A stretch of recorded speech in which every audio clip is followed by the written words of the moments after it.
Estás escuchando Milenio 3 por Aluka Nanica.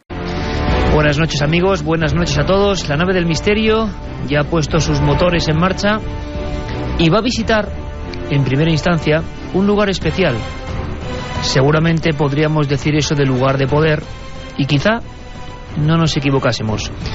Un monte enclavado en pleno corazón de Vizcaya, protagonista de muchas historias. Algunos dirán que demasiadas, y otros, como es nuestro caso, por lo menos ponemos la lupa y observamos que desde hace mucho tiempo, en ciertos lugares, se conjuntan diversos fenómenos, distintos o iguales, quién sabe. ¿Qué tienen que ver, por ejemplo, las supuestas apariciones de la Virgen, las supuestas apariciones místicas, con cosas aún más impresionantes, como, por ejemplo, encuentros con extrañas luces o ovnis, o lo que sean, previa cita? En este lugar, sobre todo en los años 70, hubo la convicción casi moral, la certeza de que algo estaba ocurriendo, y decenas de grupos que se repartían por todo el territorio vasco acudían prácticamente exactamente a este monte, a este pico. ¿Para qué? Vamos a intentar descubrirlo esta noche con testigos de excepción, pero muchísimas cosas más. Muy atentos, por favor, todos, muy atentos al relato contundente que llega esta noche de Teo Rodríguez. Lo ha llamado Respeto y yo creo que es de los más impresionantes que hemos emitido. Tiene que ver con una... bueno, no lo cuento. Luego daremos algunos datos, pero a mí, escuchándolo en soledad, me ha puesto el corazón en un puño. Vamos a hablar de ciencia, ¿cómo no? Vamos a hablar de los viejos trépanos en Egipto. Instrumentos aparentemente de forma ovoidal, que penetraban en la piedra como si fuera mantequilla y que generaron un sinfín de dudas en los investigadores de la época. Hacían orificios perfectos. Algunos creían o creyeron que eran poco menos que obra de civilizaciones mucho más avanzadas, civilizaciones desconocidas que llegaron en algún tiempo del remoto pasado a conectar con los egipcios. ¿Pero es verdad eso o hay que acudir a la lógica? Y hay que pensar en opciones mucho más al alcance de la mano. También vamos a hablar de conspiraciones que tienen que ver con el software. Algo que de verdad es inquietante, porque hoy en día casi todos los que vivimos en el mundo llamado occidental estamos conectados varias horas al día a un terminal o una computadora. ¿Hay conspiración en esas máquinas, en esos cerebros electrónicos? Y por supuesto, para que no se nos amargue el gesto, acabaremos con mente positiva. 1:12, 9 grados. En la situación en que estamos viviendo creo que son bastante agradables, pero sin embargo hay un aire fuerte, por lo menos en Madrid y en otras partes de España, que está azotando seguramente también los árboles y la vegetación del lugar donde vamos a acudir esta noche, donde ponemos nuestro punto de mira. Nuestro país está lleno de secretos, de misterios, de lugares por los que a veces deambulamos, pasamos y no les prestamos atención. Hay lugares que quizá no salgan en las enciclopedias, no hayan ocurrido importantes batallas en ellos, no haya habido pactos entre dirigentes, quién sabe. Pero son lugares que por lo menos, para nosotros, tienen mucha historia. Por cierto, Carmen, buenas noches, abiertas todas las líneas. Buenas madrugadas, Iker. Pues sí, abiertas todas las líneas. Además, sobre todo la gente que conoce ese monte Umbe nos puede relatar sus propias experiencias. 7640, palabra clave, Milenio, espacio y, como siempre, vuestros mensajes. Hay mucha gente que ha acudido a ver esas apariciones y hay también muchos otros que han visto extrañas luminarias pululando por los cielos del monte Umbe. Pues efectivamente, ahí vamos a viajar. Monte Umbe, en Vizcaya. Y me gustaría, antes de conocer la historia más antigua, la historia de los supuestos visionarios que allí tenían encuentros con lo religioso, me gustaría volver a revisar unas páginas que ya están amarillentas y que, mira, suenan exactamente así. Es un pequeño libro. Yo creo que pues en la biblioteca hay 5 o 6 versiones de este libro, porque a mí personalmente marcó mi vida. Lo he comentado siempre. 100.000 kilómetros tras los ovnis. Decía Juanjo Benítez, ya no hay duda, los ovnis existen y son astronaves extraterrestres.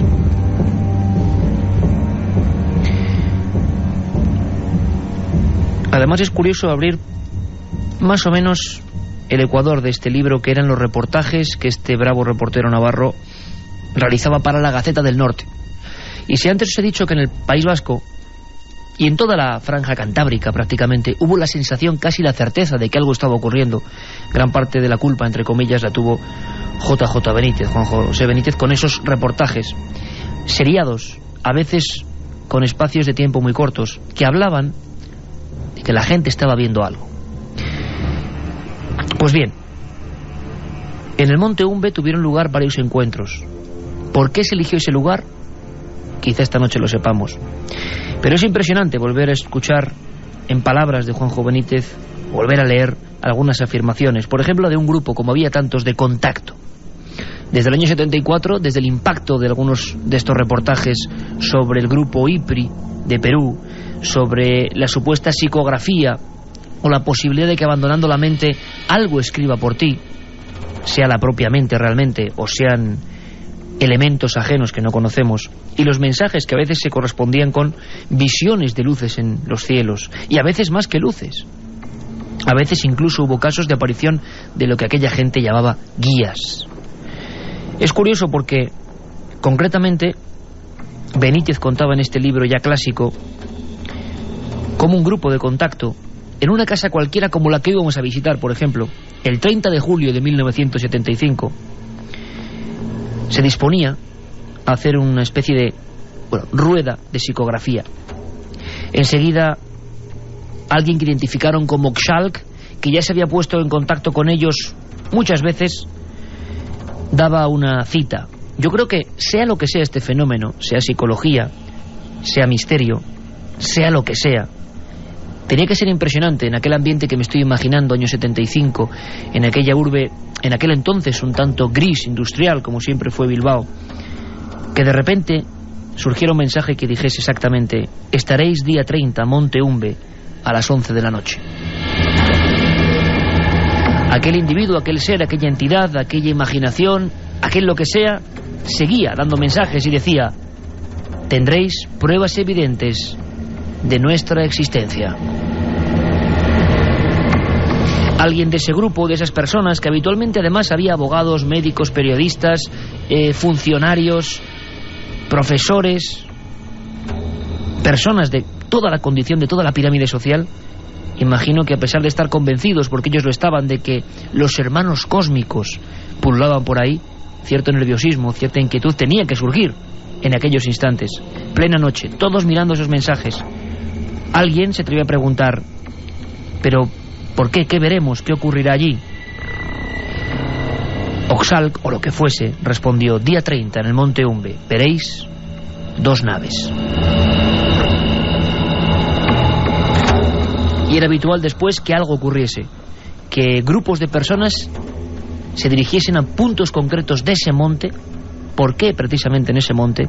Y que hubiese visiones de todo tipo, en ocasiones pequeñas luces que podían ser cualquier cosa, en otras, como en este caso, una gigantesca forma, artilugio, tronco cónico, emitiendo luces rojizas y flashes incluso, y según otros testimonios en los que estuvo el propio Benítez como periodista dando fe de esta historia, la visión de objetos que parecían casi tomar tierra.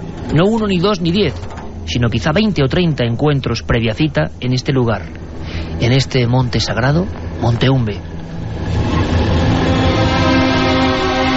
Y es que la historia va mucho más atrás de estos acontecimientos de los años 70. No sé cómo estará hoy el Monte Umbe, si ya ha abandonado la gente la posibilidad de encontrarse con lo extraño en él. Pero mucho antes, Carmen, brevemente, hubo otras apariciones. Es curioso que eligiesen el mismo sitio. Ahora bien, la lectura que se hizo fue completamente distinta. No había ni guías y mucho menos extraterrestres o psicografía. Bueno, al parecer en la actualidad quien sigue llevando y quien sigue rezando en el lugar donde se produjeron las apariciones de Monte Umbe son los hijos de Felisa Sistiaga. Esta era una mujer que nació en Plencia en 1908, fue la cuarta de 10 hijos, sus padres eran labradores y ella nunca fue a la escuela. se casó con Bonifacio Arrieta, un guardaforestal con el que tuvo 4 hijos.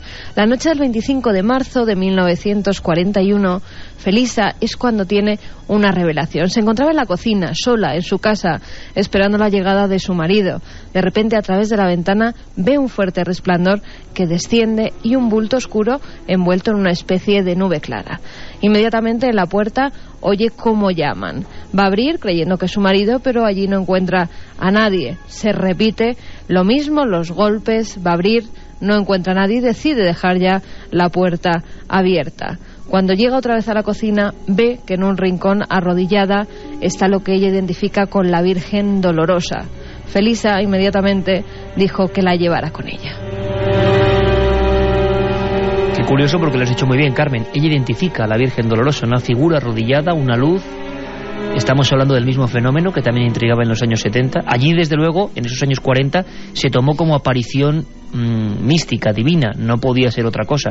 Y empezó a haber peregrinación incluso. Sí, hubo después, hasta 28 años después no se le vuelve a aparecer esa figura virginal, aunque sí dice recibir la visita de un ángel y del propio San Pedro, que durante una operación, pues al parecer estuvo a punto de morir en 2 ocasiones en la misma operación que la estaban realizando, y San Pedro, la figura que ella identifica con San Pedro, le dice que 2 veces estuvo a punto de entrar en su casa, que entonces le daba la llave de su casa. Empieza a recibir también mensajes apocalípticos, y esa supuesta virgen que se le aparece dice que quiere que se la construya, como siempre pasa en las apariciones marianas, una ermita, un lugar donde rezar. Empieza la peregrinación de miles de fieles que creen que está evidente que Felisa de verdad recibe los mensajes celestiales, y no solamente eso, sino que, como también pasa en casi todas las apariciones marianas, se empiezan a producir curaciones milagrosas de un pozo que, según siempre Felisa, la Virgen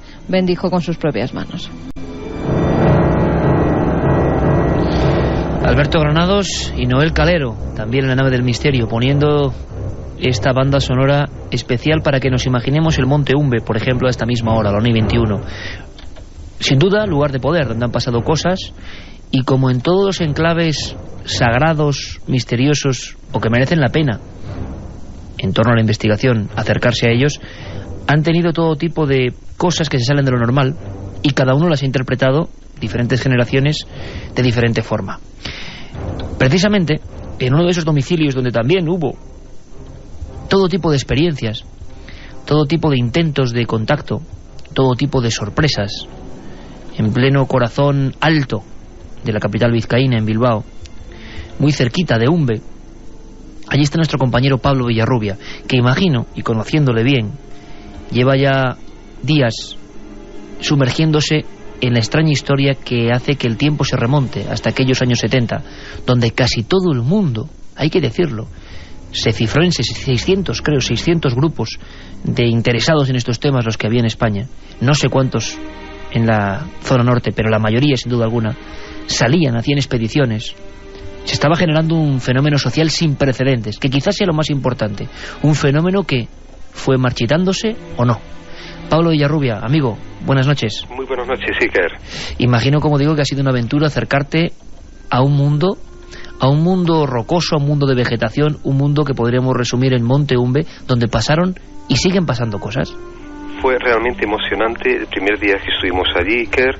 Bueno, la sensación que tuve en ese paisaje maravilloso del campo, de la montaña, del Monte Vasco, fue de una gran paz interior. Te puedo decir que es un lugar extraordinario, y si algo tuvo que acontecer allí, tuvo que ocurrir, realmente ese era el lugar para que viniera la Virgen, o lo que fuera realmente, o lo que tenía que venir, porque algo, eso sí es cierto, y después de haber hablado con Inés y con Feli, las 2 hijas de Felisa Sistiaga, fue lo que me transmitieron, pero menos mucha sinceridad, Iker.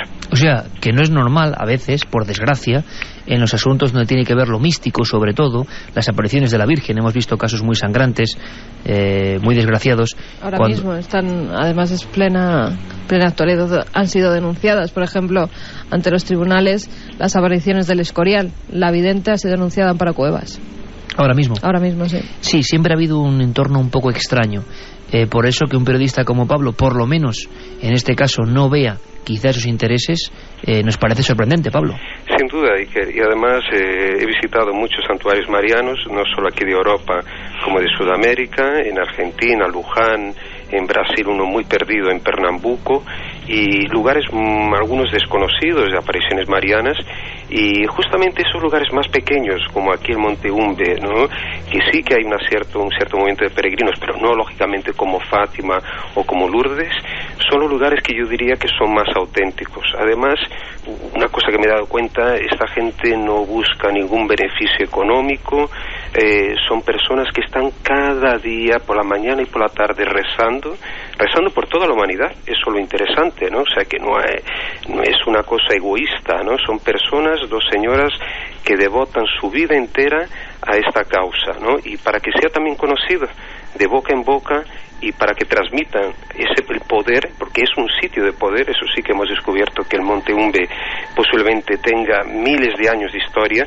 y me gustaría descubrir, Iker, además, si alguien llamara al programa para contarnos historias de mucho más antiguos, o sea, de periodos mucho más remotos que el siglo XX, siglo XIX, si posiblemente queríamos saber si este lugar, ya en tiempos, ¿no?, de prehistóricos o históricos, incluso de Edad Media, si tenía alguna leyenda, alguna historia mágica, mítica. Eso sí sería interesante saber. Todavía no hemos podido averiguar esto. He preguntado a varias personas, pero las historias más antiguas remontan a principios del siglo XX, ¿no?, como lugar de poder. Hay gente en el 7640, palabra clave milenio, que conoce bien el Monte Umbe, Carmen, y personas, por supuesto, están invitadas a contarnos experiencias, si las han vivido, la impresión que les da este lugar, y si tienen conocimiento de casos antiguos, pues mejor que mejor, porque seguramente nos encontraríamos con la sorpresa, o la no sorpresa, porque suele ocurrir, de que ese lugar ha estado tocado por la varita de lo extraño, por ciertas comunidades, por petróglifos, por ejemplo, dibujos sagrados en las propias piedras. Lo curioso, Pablo, en esta historia es que se conjuntan perfectamente, en apenas 30 años, misticismo, religión, años 40, años duros en España, años donde imagino no se podía interpretar de otra forma una aparición, y en el mismo lugar, en el mismo enclave, se habla a partir de los 70, sobre todo a partir del 74, 75, de guías, de experimentos de contacto, de personas vagando, imagino, por ahí de noche o esperando encontrarse con algo. Es un caso paradigmático de cómo dos fenómenos que quizás sean lo mismo, ocurría para muchos investigadores lo mismo en Fátima. Hay un fenómeno y cada uno lo observa con las gafas que se pone o que le han puesto, pero ocurre en Umbe. Es decir, hubo una historia con ovnis que no sé si ya está completamente olvidada, Pablo. Pues no, quizás del todo, porque a pesar de que creo que actualmente, bueno, algunos grupos posiblemente vengan muy esporádicamente a visitar el lugar, pero tengo una noticia, Iker, de hoy mismo. He recogido junto a una de las personas que frecuenta el santuario de Monte Umbe, en la pequeña capilla que está allí. Esa persona me contaba que se veían luces, pequeñas luces que salían de la base de la misma casa o muy cercanas a esta casa, y que volaban hacia el monte, a la parte un poco más apartada de este sitio, y que las personas consideraban, esta persona interpretaba estas luces u otras como si fueran almas deambulando, volando. Y lo más curioso, que hace años un campesino, un aldeano, sabiendo de estas historias, acudió al lugar una escopeta para intentar acertar, dar a una de estas luces, ¿no? Esto, digamos, me parece una anécdota más, ¿no? Sin embargo, sí que incluso estos peregrinos han visto estas luces ahí mismo donde está el santuario de la Virgen de Umbe. Por cierto, que nos preguntan muchos amigos en esa vía de contacto, es un monte, ¿cómo lo describirías, Pablo? Tú que has tenido esta primera visita, cerca de la ciudad, alejado, todavía se puede ver la calma de otros tiempos, imaginarse lo que tuvo que ser la aparición de Félix Existiaga o de los casos de supuesto contacto de los 70. ¿Cómo es ese lugar? Es interesante porque está muy cerca aquí de Bilbao, a tan solo a 15 kilómetros, y también curioso porque al mismo tiempo que estamos cerca de una ciudad, un cierto movimiento, pues es un lugar perfectamente tranquilo. Parece que está aislado de todo el planeta, de todas las cosas, digamos, mundanas de nuestro mundo, y justamente es un enclave verde con un bosque, parte de bosque, terreno ondulado, montañoso, y también con esta casa que es donde vivía antiguamente la familia Sistiaga, la dejó totalmente y la cedió a la Virgen. La cedió para que allí, según el mismo pedido de la Virgen, según me contaban estas dos buenas señoras, que ahí para que pudieran instalar la imagen, la Virgen de la Dolorosa, y poder rendirle culto, ¿no?, a esta imagen. Entonces, gente que abandonó su hogar para dejárselo a la Virgen y a la causa que ellas están defendiendo hasta hoy, que es de transmitir a la humanidad el bienestar y que seamos todos buenos, que es el mensaje final que desean todos esos grupos, incluso los grupos que antiguamente vinieron aquí para buscar o para contactar con esas entidades, supuestas entidades extraterrestres. Pablo, también hay mensajes que recibe Felisa hasta 1988 y algunos de ellos son catastróficos. Como siempre, las apariciones marianas dicen que si el mundo no cambia, que si no se reza, que todo va a ir hacia el desastre, que vamos a acabar con este mundo que hoy en día conocemos. Exacto. Uno de los mensajes, me parece que el último, porque antes de que solo podría, digamos, la Virgen comunica un mensaje a Felisa en los años, si no me equivoco, en 1970, y en ese mensaje decía que solo podría ser abierto a partir del momento de su muerte, ¿no?, a poco después de su muerte. Y así lo hacen. Y en ese mensaje se comunica que 31 años después de la recepción de este mensaje, o sea, estamos hablando del año 2001, una especie de nube negra se apoderaría de la humanidad. Algo terrible podría pasar. Y curioso que pregunto a Inés, una de las hijas, que vivió muchas situaciones junto a su madre, de éxtasis místico incluso, le pregunto si esa nube negra, eso que la madre, o por lo menos que la Virgen transmitió, no podría haber sido el famoso, el 11 de septiembre, ¿no? Estamos hablando lo terrible incidente con las Torres Gemelas de Nueva York, ¿no? Ella, digamos, no lo afirmó rotundamente, pero dijo que insinuó que quizás pudiera ser aquello, ¿no? Porque lógicamente podríamos tener un mensaje para el año 2000, ¿no?, de fin del mundo, como se habló del año 2000, pero se trataba del año 2001, ¿no?, y un mensaje comunicado en 1970, 31 años antes, ¿no? Quizás realmente esa nube que comunicaba fuera esa nube de transformación planetaria, que efectivamente así ocurrió, ¿no? Fue a partir de ese momento, de ese 11 de septiembre trágico, que la humanidad empezó a cambiar y sigue cambiando, Carmen. Desde luego curioso y sobrecogedor ese término de la gran nube negra. Pablo, a nivel ufológico, a nivel de investigación de campo, por los testimonios que has ido recogiendo, ¿crees que precisamente en ese monte hubo varios encuentros reales con ovnis? Yo creo que sí. Y ovnis, ya sabes, sí, que siempre hablamos todos nosotros, ¿no?, como objetos voladores no identificados, ¿no?, que pueden ser cualquier cosa y nota desconocida. Y según algunos hasta mismo de otros planetas, y yo diría que otros planetas podemos hablar también de otras dimensiones, de otros espacios-tiempos, ¿no? Y según un gran número de contactos de personas que estuvieron ahí en los años 70, ¿no?, a mediados 70, como cuenta Juanjo Benítez, ¿no?, en sus 100.000 kilómetros tras los ovnis, yo creo que sí, porque son numerosas, son muchas personas, y entre ellas una persona entrañable, José Luis Barturen, este hombre que uno de los pioneros, digamos, de esta ufología contactista aquí en España, persona de corazón abierto y que estuvo ahí presente en el año 75, 76 y muchos años, ¿no?, viviendo de cerca esos fenómenos. Antes de presentar a José Luis Barturen, podíamos recordar en esas páginas ya citadas de 100.000 kilómetros tras los ovnis, que eran las páginas de la Gaceta del Norte, que provocaban cada mañana un impacto tremendo en todas las personas, sobre todo en Vizcaya. Pero en toda la cornisa norte, decíamos, gente de cualquier condición que abría el periódico no para informarse, yo creo, de las últimas noticias tan agitadas a nivel político, a nivel social, sino para saber qué contaba aquel reportero de los ovnis. Y, por ejemplo, bajo el titular de Otro ovni en Numbe, podíamos leer: aquel punto rojo que había aparecido súbitamente y como a 15 o 20 grados sobre el horizonte se aproximó hasta nosotros.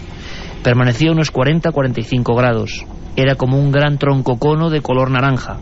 Hizo unos destellos blancos, como flasazos de una cámara fotográfica, y se quedó estático sobre el bosque que hay en aquella ladera del monte Umbe. 1:33, un buen amigo y una persona que además vivió en su propia carne toda una serie de acontecimientos que creo que son absolutamente irrepetibles a nivel social, a nivel de emoción, a nivel de interés por acercarse a un fenómeno que parecía que se estaba tocando ya con las yemas de los dedos. José Luis Barturen, buenas noches, amigo. Hola, buenas noches, Iker. Imagino que volver a leer algunas de estas crónicas, pues tú sientes cosas diferentes a las que puede sentir este equipo o incluso la mayoría de los oyentes, porque tú viviste aquellos momentos de emoción, ¿no?, de intentar acercarse a lo desconocido más que nunca.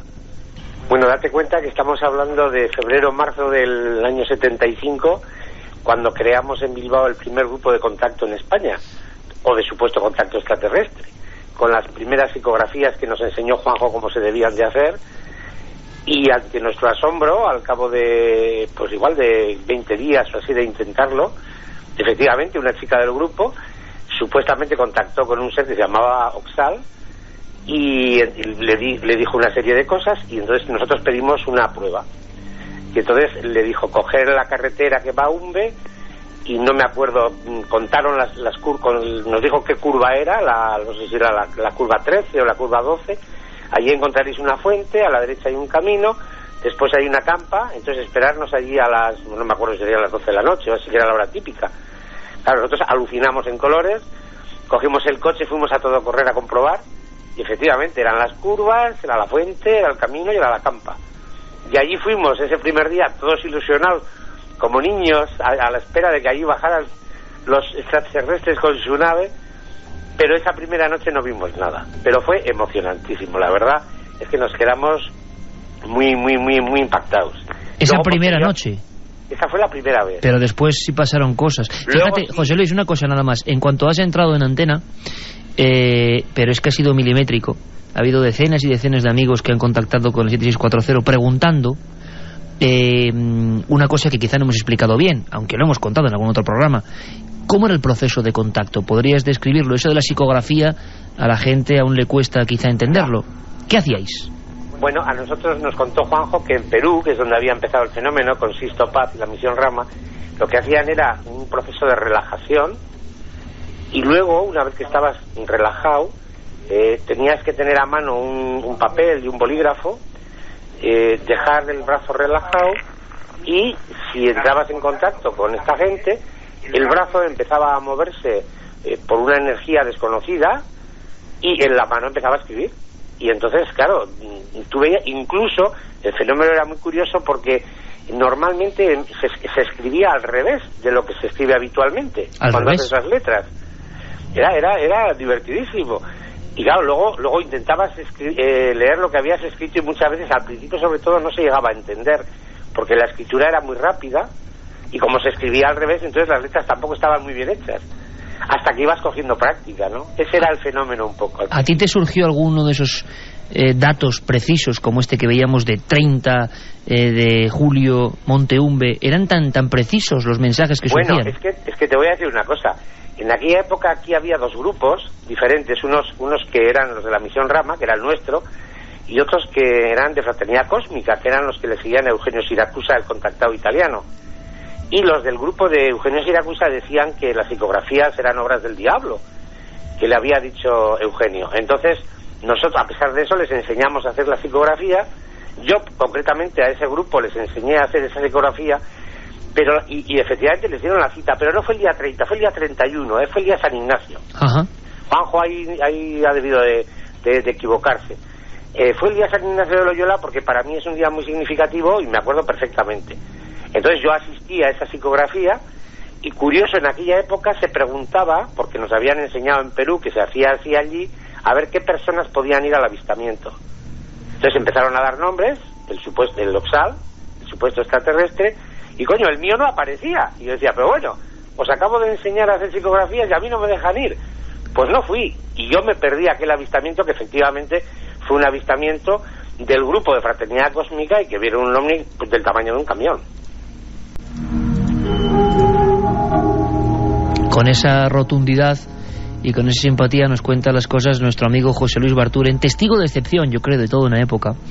Él ha dicho la primera noche, la segunda fallida, no poder estar entre el grupo de elegidos. Es cierto que ni he seguido las obras de Benítez o de toda esta corriente de contactismo, es verdad que se pedía permiso de alguna forma, y se acordarán los amigos de Cuarto Milenio, cuando entrevistábamos a Sisto Paz hace unos meses, él decía que iba a preguntar si el equipo podría asistir a uno de esos encuentros. Desde luego a nosotros nos encantaría, se vea lo que se vea o no se vea nada, nos encanta por el fenómeno sociológico. Miles de personas. Otro buen amigo, Sebastián Vázquez, un día, me acuerdo perfectamente, analizando lo que ocurrió con estos reportajes y este tipo de fenómenos, lo describió mejor que nadie, en mi opinión. Dice, lo importante no era qué había más allá, o si eran extraterrestres, si eran imaginaciones, sino que la portera, el cocinero, el industrial, el agricultor, el del puesto de la lotería, el taxista, el ingeniero, todos sintieron al mismo tiempo la necesidad imperiosa de intentar hacer algo que era imposible, la necesidad imperiosa de poner un pie allí donde nunca lo habían puesto, la necesidad de sumergirse en un tío vivo de sensaciones que no era posible, pero que les atraía enormemente. Y todo eso fue como un virus beneficioso, un contagio tremendo sociológico, que sin duda es el gran enigma de lo que pasó en aquellos años. Pero hay muchas preguntas, Carmen, 7640, de mucha gente que imagino, muchos jóvenes, están asombrados de lo que pasó en aquella zona de España. Hay mucha gente, sobre todo del norte de España, que ha estado en Umbe, y además coinciden con la descripción de Pablo Villarrubia. Quique desde Bilbao nos dice, hola amigos, yo he estado allí, se respira una sensación de paz y de tranquilidad increíble. También, y esto hay que advertir a los oyentes, hay que tomarlo con pinzas, y lo decimos así porque las curaciones en los supuestos santuarios marianos, hay gente que sí, que parece haberse curado, pero también hay que tener mucho cuidado porque muchas de ellas ha habido mucho fraude. Nos llegan mensajes que nos dicen que es verdad, mi padre se curó allí y le pasaron cosas muy extrañas de explicar, se le arrancó solo el coche y él con las llaves en el bolsillo. También nos escribe Enrique, que nos dice que tiene 60 años, que es asiduo visitante de nuestra Madre la Virgen de Umbe y que ha sido curado allí al tomar el agua de una grave enfermedad de piel, que estaba desahuciado por el médico especialista, que ahora no tiene nada al lavarse un día con el agua bendita que dijo nuestra madre que el agua le curaría. He sentido lo mismo que lo que el señor Villarrubia ha descrito en Frailes, donde el santo custodio, y también en el santuario de la Cabeza, ambos en Jaén. Saludos desde Linares. Mi padre subió un día al santuario de Umbe y el silencio en el paisaje era tal que salió disparado del susto. Es un lugar con magia, nos dice Alex desde Bilbao. Aitor también desde Bilbao dice, hola amigos, en las montañas vascas siempre te encuentras en paz, hay mucha magia. Según doña Felisa, en esta época habría un gran castigo en toda la tierra que, según describe, se asemeja a una guerra global entre USA y Rusia. También mensajes que dicen que no creen nada de apariciones marianas, que están demasiado relacionadas con intereses económicos o turísticos. Lucky, que se pregunta que por qué antes se aparecía la Virgen con frecuencia, Fátima, Monteumbe, Garabandal, Lourdes, Guadalupe, y ahora ya no. Mi abuela soñó que la Virgen de Candelaria le decía que su marido moriría un 2 de enero y así se cumplió, desgraciadamente, nos informaba Marta desde Tenerife. También gente que fue allí con su abuelo y que es precioso, pero a la vez coinciden todos, muy misterioso. Estamos descubriendo este paraje en el norte de España, muy cerquita de Bilbao. José Luis Barturen estaba contando esa experiencia primera y la segunda en la que no pudo asistir. Pero sí has tenido oportunidad, José Luis, de observar cosas que no son normales, precisamente en el Monte Umbe. Sí, muchísimas además. Estábamos hablando antes con Pablo, aquí le estaba yo enseñando unas fotos de una noche de San Juan, que nos reunimos en un grupo un poquito antes de llegar a la Virgen, en la parte de arriba, porque el santuario, la casita de la Virgen, está en una hondonada. Entonces en la parte de arriba había una especie de campa y entonces nos reunimos ahí una noche y llevábamos una cámara de fotos para ponerle rayos infrarrojos y hacer una meditación y posteriormente sacar a ver si salía algo. Entonces, después de la meditación, como nos quedaban una serie de fotos en la cámara antes de poner la de infrarrojos, sacamos esas fotos, nos sacamos unos a otros en plan de broma y tal, para acabar el carrete. Y pusimos el rollo de infrarrojos. ¿Cuál es nuestra sorpresa? Que al revelar en el infrarrojo no salió nada más que nuestras figuras, y sin embargo en las fotos normales, a la altura de la cintura, de las piernas y alrededor nuestro, aparecían unas especies de luces, que nosotros podíamos identificar como las famosas caneplas de los ovnis, esas especies de bolas de luz que se supone, o dicen ellos, que son como monitores que mandan de televisión pues, para escanearte o para verte. Entonces resulta que nosotros no lo vimos y aparecen en las fotos, y las hemos estado viendo ahora con Pablo y hemos estado haciendo unas risas porque es increíble, ¿no? Y luego en el grupo, que se fue agrandando, apareció una mujer que contactaba, cada vez que contactaba pasaba algo. Entonces ya nos tomábamos tan en serio las cosas que cuando esta mujer cada 15 días o cada mes hacía un contacto, tenía un chalet en Plencia, que está muy cerquita de Umbe, y nos llamaba Juanjo y a mí: oye, os invito a cenar, que me han dicho que hoy a las 12 va a haber pues 4 vamos a ver 4 naves. Entonces íbamos Juanjo y yo a cenar allí, y efectivamente nosotros como 10 minutos antes o así nos asomábamos a la terraza del chalet, mirábamos en la dirección, porque le indicaban la dirección, y nosotros veíamos, imagínate en esa dirección, pues 6 estrellas. Ahí estábamos viendo las estrellas, y a la hora justa que le habían dicho eso que nosotros creíamos que eran estrellas, se ponían en movimiento a unas velocidades, bueno, digo ya unas velocidades porque nosotros las veíamos hacer unos movimientos a esa distancia increíbles. Les llamábamos las borrachas, porque hacían zigzag, iban para arriba, para abajo. Bueno, era un espectáculo verlos, y les acabábamos apodando las borrachas. Luego las veíamos un cuarto de hora y nos íbamos a tomar la copa después de la cena, ¿no? Y bueno, cantidad de casos, ¿no? Desde luego. Y la posibilidad de lo que llaman, o llamabais en aquella época, los guías, la presencia no solo de luces o experiencias más o menos lejanas, sino de figuras antropomórficas. Sí, eso también pasaba, pero eso yo creo que pasó más en la zona del Gorbea, que también allí nos llegaron a citar, estar haciendo una rueda de energía, y el que estaba sentado en un determinado lugar, durante la meditación, ver detrás del que estaba enfrente, por ejemplo, la figura de un guía. Eso se ha dado varias veces también, sí. Bueno, tiene que ser impresionante. José Luis, ¿cuándo acaba todo eso, o cuándo por lo menos toda esa gran pasión por el asunto, decenas y decenas de grupos, personas de todo tipo, haciendo ruedas de energía, psicografía, cuándo empieza eso a decaer y qué fue de todo aquello? Bueno, yo creo que para los años 78, 79 empezó a decaer por un motivo muy sencillo, y es que la gente que estábamos investigando en aquella época, o nos habíamos metido en esta investigación, en realidad lo que estábamos buscando era respuestas, pero yo creo que respuestas humanas o espirituales. Es decir, que si realmente esta gente estaba más evolucionada que nosotros, probablemente nos podría contestar a todas esas preguntas que se ha hecho la humanidad siempre. ¿Quiénes somos? ¿De dónde venimos? ¿Qué pintamos aquí? ¿Quién es Dios? ¿Quién era Jesús de Nazaret? ¿Qué hay que hacer para arreglar las cosas? Entonces íbamos más bien detrás de eso, más que del fenómeno. Entonces, como nos iban dando respuestas, y la respuesta además era muy sencilla, que lo que había que hacer era ellos pretendían provocar un cambio interior en nuestra forma de vida para que fuéramos mejores, vamos a decir así, para que hiciéramos felices a los que nos rodeaban, y así el planeta podría cambiar con un cambio propio. Entonces, cuando ya nos enteramos del mensaje, la primera gente nos fuimos marchando del grupo, porque ya no necesitábamos ningún grupo.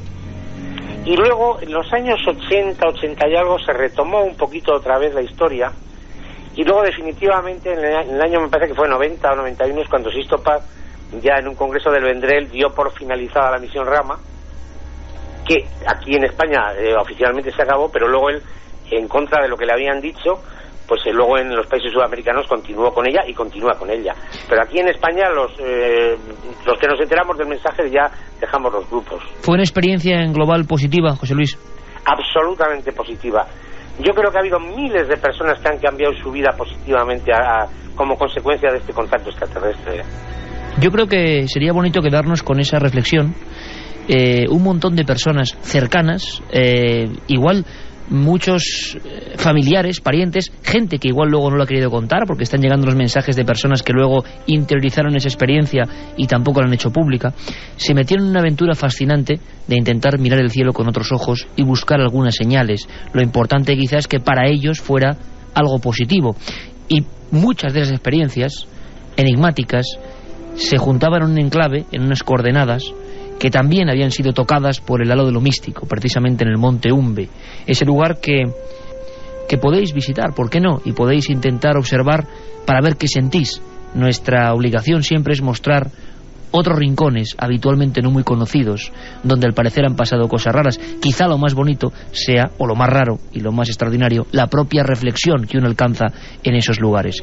Mandamos un fortísimo abrazo a José Luis Barturen y a Pablo Villarrubia, nuestros compañeros que están en una de esas casas donde tantas experiencias de contacto en su día se hicieron, que son ya parte de la historia de la ufología, parte de la historia del misterio, de esa década dorada irrepetible de los años 70. Un fuerte abrazo, José Luis, un fuerte abrazo, Pablo. Gracias, Iker. Gracias. Un abrazo para todos nosotros. 2:10. Repetimos la vía de contacto. A mí me parece muy emocionante que conozcamos lo que fue la historia de estos fenómenos. Cuánta gente, cuánta buena gente. Luego lo que se vea o lo que se deje de ver. Un día vamos a preguntarle a José Luis eso de algunas fotografías donde detrás aparecía el guía, que tenía que ser impresionante, sea lo que sea. Vía de contacto porque hay mucha gente que al parecer ha sufrido experiencias en esa zona. 7640, palabra clave, milenio, espacio y como siempre vuestros mensajes. Como curiosidad nos decían, cerca del monte Umbe hay un parque llamado Acarlanda donde se hacían aquelarres hace siglos. También nos pregunta Juan desde Linares si existe en la actualidad algún grupo de contactados como los de aquella época. José Carlos Contreras dice que es un escéptico de los contactos con ovnis, pero en Perú, por casualidad, acudió en la década de los 80 en la costa sur de Lima, la zona de Chilca, a un contacto con ovnis que fomentaba Sixto Paz. Me quedé con la boca abierta al ver cosas resplandecientes en el cielo del Océano Pacífico. Ya que estás hablando de esa zona, por cierto, esa zona donde ya la semana que viene, probablemente la semana que viene, luego os contamos en la agenda, Milenio 3 se emita Chile, Colombia, México, Argentina, Miami, Los Ángeles. Va a ser impresionante. Pues vamos a poner un pie allí. Culturas, no exactamente en Perú, pero hay una ¿cómo decirlo?, forma de pasar el tiempo de algunos turistas que es muy negativa, que es llevarse figurillas, llevarse cosas, estar en algunos lugares y deteriorar algunos monumentos antiquísimos. Solo os voy a decir una foto antes de escuchar este increíble relato, porque de verdad que hay que escucharlo con toda la atención. Estéis haciendo lo que estéis haciendo, por favor, no despeguéis la oreja del auricular ahora mismo, ¿eh? Se llama respeto. Tengo que daros 2 datos. Se lo ha tomado tan en serio Teo Rodríguez que ha consultado palabras mayas. Una es Ane, que significa adiós. Ane, adiós. Y se habla de Micantecutli. Solo, yo sé que Teo no quiere que diga esto, pero tengo que hacerlo. En el año 2003, recuerdo perfectamente un programa que dedicamos a un hallazgo. Bajo el suelo del DF, de México, Distrito Federal, unas obras, un hueco, golpear con la piqueta y aparecen un montón de cadáveres de niños, una especie de altar de sacrificios bajo tierra y una figura del dios Micantecutli, dios de los muertos, dios de las sombras en la cultura azteca. Se le representa con el hígado fuera, la cabeza es un esqueleto y los ojos están, pero cubiertos por el propio párpado, por un párpado muy fino. Habitualmente lleva 2 cabezas decapitadas en cada una de las manos. Ese es el dios Micantecutli. Ahora, ya sabéis los 2 datos, podéis meteros en esta historia que se llama respeto. Entre los individuos como entre las naciones, el respeto al derecho ajeno es la paz. Así definió Benito Juárez, expresidente mexicano de origen indígena, al respeto.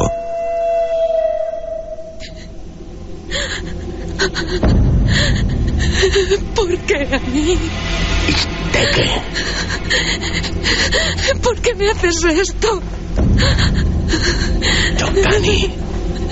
Déjame. ¿Quién eres? Ya sí sé. ¿Qué quieres de mí? Timiki.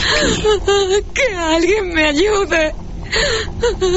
En ese mismo momento, Hola, cariño, ya estoy en...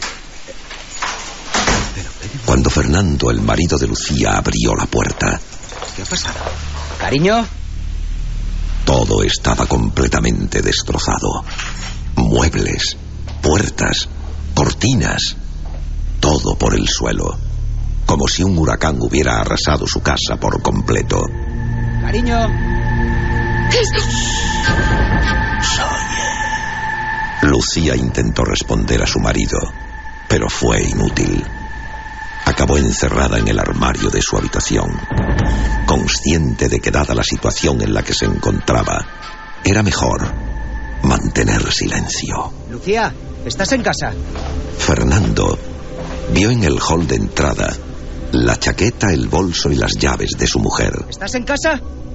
Con mucho cuidado, miró en el baño, en el salón, en la cocina, pero ni rastro de Lucía. ¿Cariño? Algo sonó en la planta superior. Un golpe seco, seguido de algo que parecía arrastrarse o ser arrastrado por el suelo. ¿Cariño? Nadie contestó. Con los nervios a flor de piel, Fernando cogió uno de los cuchillos que había en el suelo y decidió llamar a la policía. ¿Policía? Sí, le llamo desde mi casa. Han entrado a robar y creo que aún están dentro. Sí, calle Pirineo 7. ¡Deprisa! Cuchillo en mano se dirigió a las escaleras. Paso a paso, escalón a escalón, se daba cuenta de que algo horrible estaba sucediendo. Escuchó los pasos de alguien que parecía atravesar el pasillo. Entre los barrotes de la barandilla, pudo ver cómo la puerta de su habitación se cerraba muy despacio. Lucía, dime que estás ahí. Dímelo. Con las pulsaciones disparadas caminó hacia la puerta y pudo ver por debajo una sombra que cruzaba de lado a lado. A continuación, la luz del dormitorio se apagó. Un segundo después. ¡No! ¡Lucía!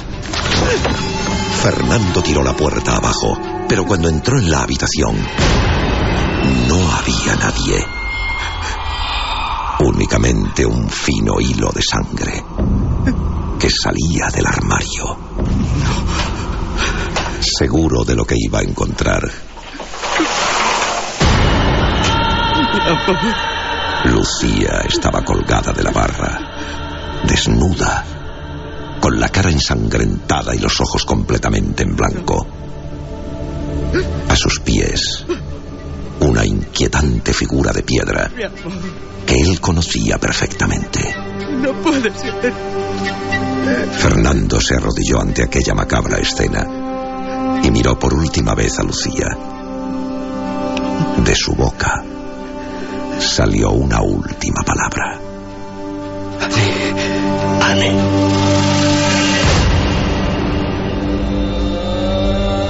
Cuando llegó la policía, encontraron a Fernando degollado frente al cadáver de Lucía, aún colgada de la barra del armario. En el techo de la habitación, escrita con sangre, una extraña palabra, Tlaixtilistli, que significa respeto en náhuatl, antigua lengua azteca. El matrimonio había pasado unas vacaciones en México, visitando varios centros ceremoniales aztecas, donde cometieron un grave error.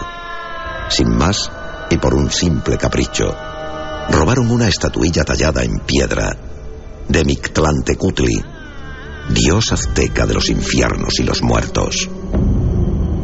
Estatuilla que, por otra parte, había desaparecido de la escena del crimen. El dios Mictlantecutli.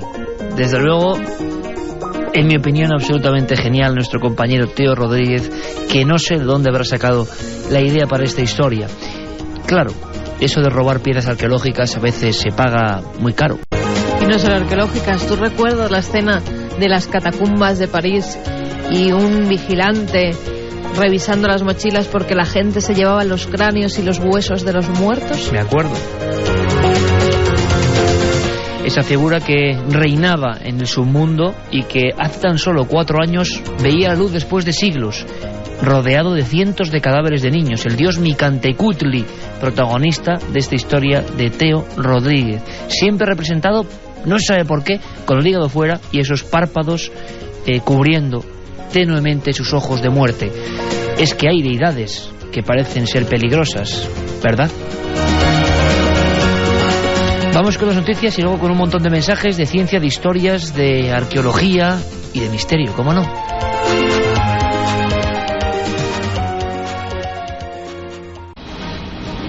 Dos y 5, Noel nos pone esta mitodea de Evangelis que se está convirtiendo ya en un clásico de Milenio 3, una música que iba inserta en aquella exploración del año 2001 a Marte, una banda sonora en honor del planeta de la guerra, del planeta rojo. Por cierto, Carmen, que hablábamos de Umbe, iba a decir de Amparo Cuevas, ¿no?, de Felisa Sistiaga, la principal vidente de ese fenómeno extraño años 40 en el monte vizcaíno, y tú deslizabas la noticia de Amparo Cuevas, la célebre vidente, profeta del Escorial. Mucha polémica siempre en torno a esta historia. Última hora. La Fiscalía de Madrid y el Ministerio Público portugués están investigando las supuestas irregularidades y coacciones en las residencias y fundaciones que puso en marcha la vidente del Escorial, Amparo Cuevas. Gracias a una asociación que representa a los familiares de 30 personas que han estado o están captadas por fundaciones que pertenecen a Amparo, se ha puesto una denuncia ante la Fiscalía del Tribunal Superior de Justicia de Madrid.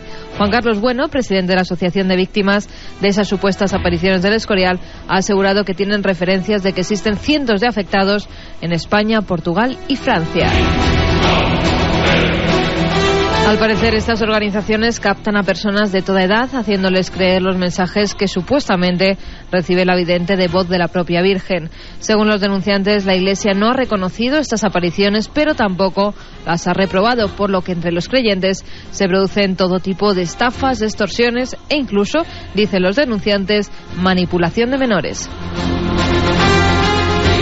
Asimismo, en la misma denuncia se constatan rupturas familiares provocadas por los líderes y secuelas de daños psicológicos para quienes consiguen escapar del dominio del grupo.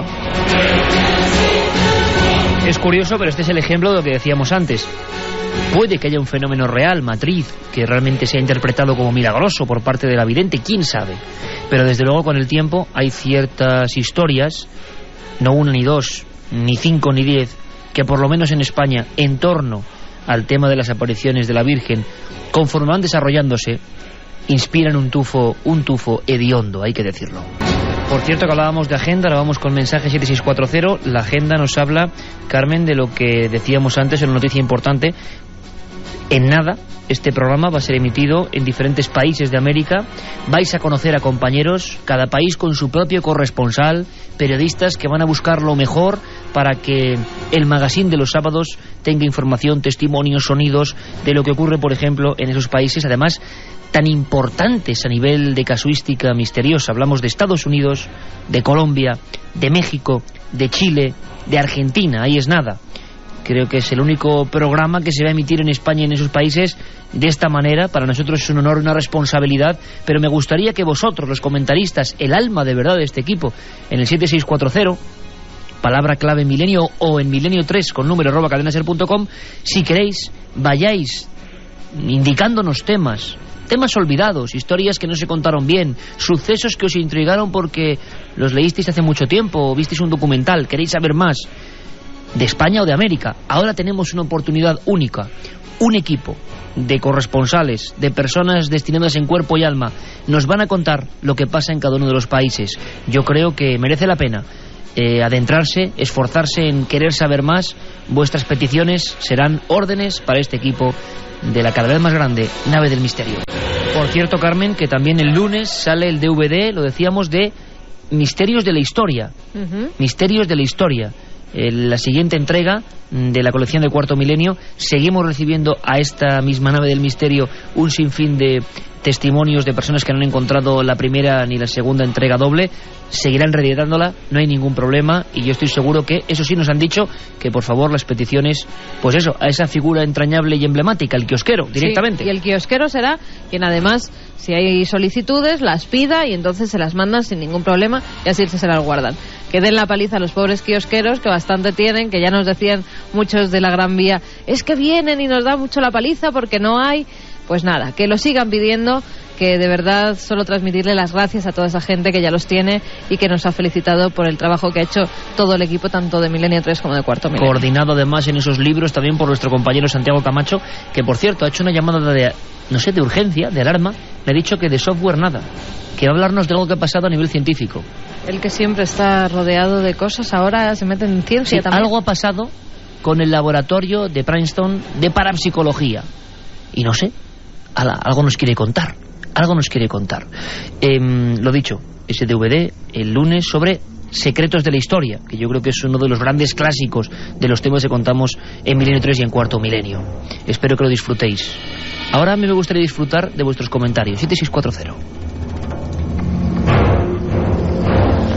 Luis nos dice: el relato de Teo me hace pensar, como otras veces, que hay tendencia individual y social a idolatrar restos materiales sin atender a su significado. Hola, aquí Mar, que me muera, que vais a acabar con mi salud. Seguir así, porque ¿quién dijo miedo habiendo hospitales, verdad? No es para tanto, mujer. Olga, que nos dice que está sola en casa, que está muerta de miedo y que esta historia y ahí sigue. Le ha puesto los pelos de punta, que oye cosas extrañas por el portal, que tiene mucho miedo. El dios Micantecutli, de verdad que es que yo recuerdo perfectamente un viaje a La Coruña y con todo el equipo, primera vez que íbamos, era la primera salida de Milenio 3, me acuerdo como si fuese hoy, y en el avión, en el país semanal en concreto, aviones fotografías de los hallazgos bajo la Catedral de México. Caramba, es que no puedo olvidar aquella escena, aquella talla de madera, que me imagino también ese momento que sería digno de otra historia, ¿no? Ese momento que ha tenido que pasar muchas veces. El arqueólogo tira las últimas lascas de piedra, de ladrillo, y de repente se da cuenta que hay un pasadizo. ¿Qué caras pondrán los que ven esa talla desde el otro lado, alumbrando con el farol o con la linterna entre el polvo, y ven que aparece esa figura de Micantecutli? Desde luego ellos tampoco podrán olvidarlo. Bueno, para aquella gente que parece que le va a dar algo, muy atento está el Suma 112 de Alcorcón, que nos dice: si nos mandan el aviso de la dramatización, no sé si mantendríamos el tipo. Que yuyu desde la UBI10 de ese Suma 112. Oye, gracias por seguir a nuestro lado, nos dice. No, gracias a vosotros por velar por nuestra salud emocional y física. Esta historia me ha dado miedo. Tengo una estatuilla de Anubis que me regalaron. Ya no la miro igual. Nosotros también tenemos muchas estatuillas, muy antiguas. Y sí, hay que decir que algunas tienen algo. Algo que es la pátina del tiempo, o algo más. Y algunas que hemos visto que han dado tan mal rollo, que hemos sabido además que habían sido utilizadas en rituales, que ni hemos llegado a comprar, ¿verdad? Hombre. ¿Tú te acuerdas de una de París? Por supuesto. Terrible. Es más, es que Teo también se acuerda de esa. El niño oscuro como de ébano, y yo ahí, bueno, los dos, zascandileando entre las diferentes figuras, buscando, bueno, arte africano, qué bonito. Vamos a contar una anécdota, Carmen, que nos pasó después, que es curiosísima. Y yo recuerdo aquel hombre que era misterioso. Me recordaba a Gary Oldman en Drácula. Me recordaba ese aspecto, los anteojos, un gorro como antiguo, una especie de capa, así lo recuerdo yo. Claro, igual exagero, no lo sé, pero yo me acuerdo que era así. Y de repente el hombre que tenía, eso es totalmente cierto, en las pulgas, quizás siga teniendo una especie de arsenal artístico de piezas antiguas. Estábamos allí, no hablamos mucho, y yo lo entendí perfectamente cuando me puse la mano en el hombro y señaló la que yo había mirado más fijamente, porque había muchas muy espectaculares, con clavos, con restos de líquidos, con máscaras gigantescas, ¿no? Y aquella era una figurita puesta al final, y era un simple niño en cuclillas, oscuro, negro, avejentado, y en su cabeza, en la base de la cabeza, en plena fontanela, un simple cuerno de cabra. Y el conjunto de aquella imagen era muy potente. Y tú te acordarás, Carmen, hace menos de 2 años, en una feria de antigüedades en París, sí, que estábamos paseando, y también había una exposición de objetos de supuestamente magia negra. Este niño con este cuerno en la cabeza, aquel extraño expositor del rastro de París, de las pulgas, nos dijo que era el único de esa tienda que, bueno, que era de magia negra de verdad, que había visto sacrificios humanos. Pues nos pasó algo parecido. Había muy bien expuesto, eso sí, algunas figuras, y de repente nos dimos cuenta de una que parecía una especie de perro, ¿no? De perro infernal, de monstruo terrorífico, ¿no? Sí, no era siquiera un perro, era como varios animales, entre un mono, un perro. Un mono, es verdad. tenía como manos de mono pero cara de perro, y también volvimos a preguntar y nos dijeron que esa había sido utilizado en un ritual de muerte, en un ritual con sacrificios de sangre. Y desde luego esa pieza pues parece que conserva algo de todo eso. Mirarla detenidamente es sentir un escalofrío muy extraño, ese escalofrío del arte. Y la verdad es que podemos intentar profundizar un poco en los terrores, en las sensaciones que muchos de nuestros amigos tienen a veces en noches como estas, hay que decirlo. Varias veces hemos hablado de lo que se llama terrores nocturnos, parálisis del sueño. Hemos intentado, en este caso, tranquilizar a todas las personas, indicando que no pasa absolutamente nada, que no ocurre gran cosa grave para el organismo, ni mucho menos, y que lo importante es que la mente no se contagie de esa especie de miedo que invade a muchas personas, como las que ahora están escribiendo al 7640, muchas personas que nos cuentan que lo pasan mal. Alberto, compañero, buenas noches. ¿Qué tal? Muy buenas noches. Has recogido un testimonio de un amigo, creo que de Canarias, ¿no? Sí, la verdad es que ocurre como muchos otros testimonios de alguien que escucha el programa, escucha a una persona con un problema o que escucha uno de estos mismos testimonios y escribe contándonos su caso, ¿no? Y era el caso de este amigo, creo que se llamaba Sergio, que nos escribía un mail pues bastante preocupado y sobre todo pues diciendo y contándonos cosas que le ocurrían, y todo a través de haber escuchado el testimonio de una oyente que tuvimos hace unos meses aquí y que él se sintió muy identificado porque a él le pasaban cosas parecidas, ¿no? O sea que algunas noches creo que es aleatorio, ¿no? No es ni una noche y la otra también, la otra también. No hay una separación geométrica en el tiempo, ni mucho menos, sino que puede ocurrir en cualquier instante. Sí, y la primera experiencia era con 16 años, creo. Eso es, él tiene ahora más o menos unos 30 años, le ocurría con 16 años, aunque la experiencia se ha ido repitiendo y la experiencia ha ido cambiando, pero esta era la primera que tenía. Vamos a escucharle. En la habitación, no durmiendo, estaba acostado en la cama, despierto, y de buenas a primeras lo que me pasó fue lo siguiente, que se me paraliza el cuerpo y lo que me pasa es que me veo volando hacia el salón, en el sentido de, ¿sabes?, como si fuera una especie de viaje astral. Pues nada, pues me veo como volando hacia abajo. Eso sí, yo como estaba asustado y no podía comunicarme con nadie porque todo era en silencio, y pues lo que hice fue que me puse a rezar. Rezar, decía nuestro amigo Sergio. En Canarias a veces puede ser un buen sistema, ¿no?, de defensa, porque quizá lo que estemos viendo no tiene ningún sentido, sea nuestra propia imaginación, y ese efecto del rezo, como en muchos casos de exorcismo, de posesión, que en el fondo es obsesión, en muchos casos, el 99% de los casos estoy convencido que eso es, ese efecto del sacerdote, del exorcismo, de las palabras o del propio rezo, es un bálsamo. Sí, porque además yo creo que es un volver en sí, que al final es de lo que se trata, ¿no? Muchos especialistas yo creo que han hablado de estos desdoblamientos, ¿no? Parece ser como que la mente llegara antes que el cuerpo, ¿no? O que el cuerpo llegara antes que la mente a diversos estados, ¿no? Entonces un desacople, ¿verdad? Sí, una especie de desacople, que el cuerpo primero llega antes, o la mente llega antes, notas que el cuerpo no se mueve y tú lo estás viviendo en primera persona, ¿no?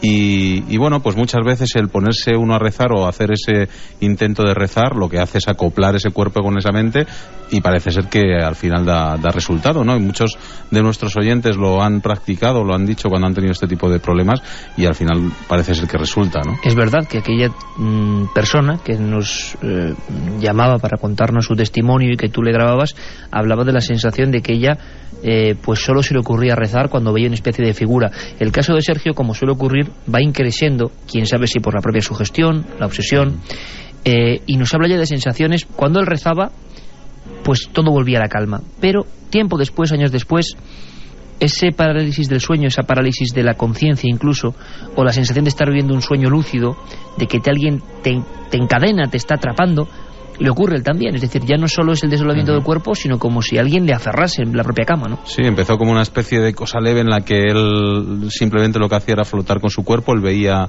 la situación, como nos comentaba en este primer corte, y en este segundo ya la cosa se va complicando, y aparte de hacer esa separación de cuerpo-mente, empiezan a ocurrir otras cosas. Yo sentía como que me invadía algo, sinceramente, como que me invadía algo, como que se metía en mi cuerpo y no me dejaba moverme. Y a mí lo que me asustaba sobre todo es que cuando esa cosa me invadía, que no sé lo que es que me atacaba en cierta manera como con un zumbido fuerte en la cabeza. Un zumbido en el sentido como un ruido fuerte que no te dejaba ni actuar ni nada. De estos años para acá no puedo dormir bien porque los casos se me repiten de forma aleatoria. No, por ejemplo, un mes y tal, sino a lo mejor en una semana se me da 2 veces.